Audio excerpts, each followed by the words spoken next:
Halo, salam guys. Pagi hari ini saya memiliki rema yang bagus untuk saya bagikan buat teman-teman. Mudah-mudahan juga menjadi rema buat teman-teman dalam menghadapi aktivitas, menghadapi hari-hari teman-teman.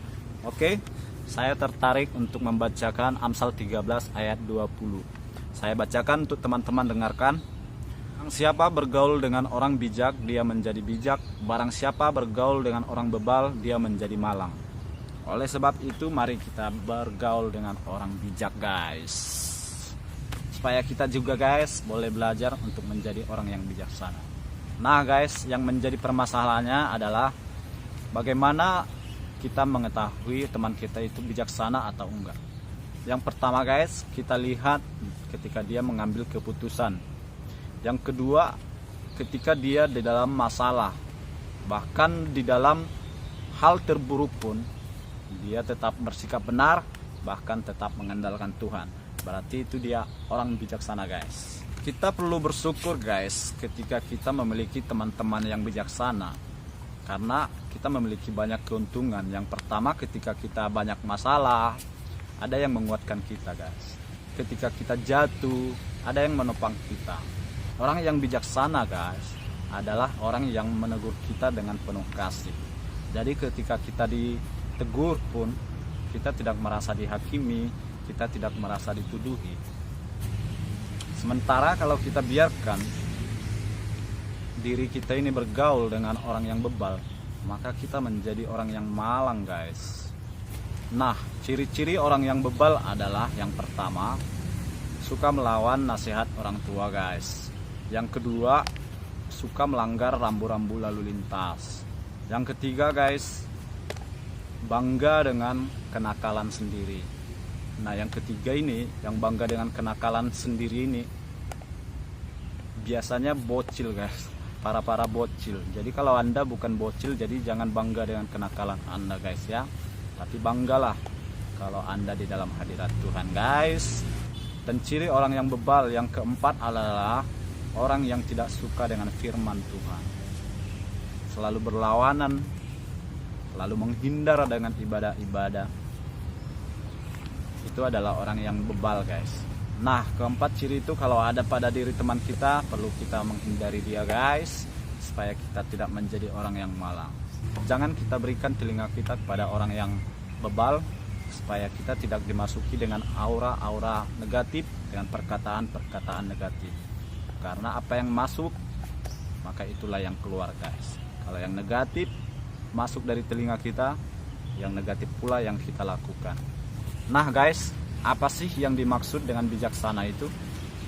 Mungkin menurut kita, orang yang bijaksana itu adalah orang-orang yang memiliki nama besar, orang-orang yang memiliki jabatan. Bahkan mungkin menurut kita, orang yang bijaksana itu adalah orang-orang yang kaya raya. Tapi yang kita bahas di sini, guys, bukan menurut versi kita, tapi menurut versinya Tuhan. Bijaksana menurut versinya Tuhan. Karena apa, guys? Tuhan adalah tolak ukur kita, Tuhan adalah kebenaran. Benar menurut kita belum tentu benar menurut Tuhan. Tapi kalau benar menurut Tuhan, pasti benar juga menurut kita. Salah satu contoh saya berikan bahwa kebenaran itu adalah miliknya Tuhan. Maka Tuhan menjadi tolak ukur sebuah kebenaran. Ini adalah tisu, guys, warna putih. Semua kita pasti mengatakan ini adalah warna putih, guys. Tapi ketika Tuhan mengatakan ini merah, maka detik itu juga tisu ini menjadi merah, guys. Maka Tuhan adalah patokan kebenaran.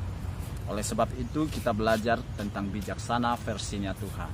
Mari kita baca, guys, di Matius 7 ayat 24 sampai 27. Saya bacakan, teman-teman dengarkan.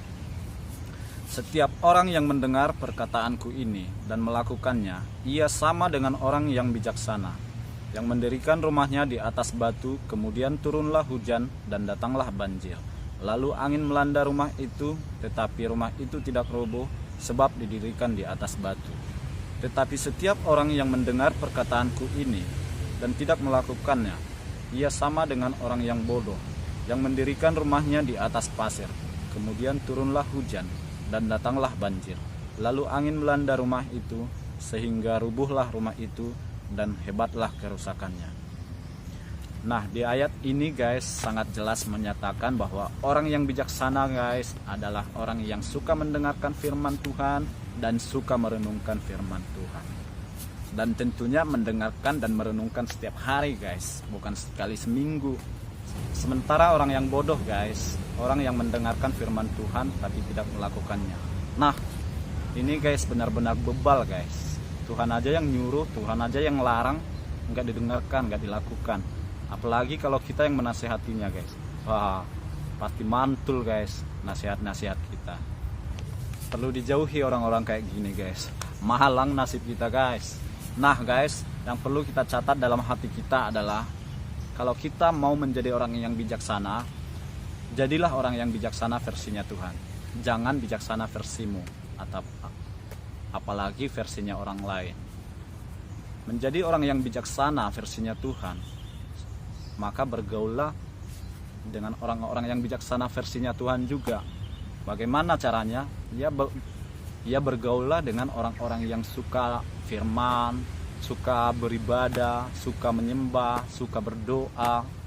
Bergaullah dengan mereka guys.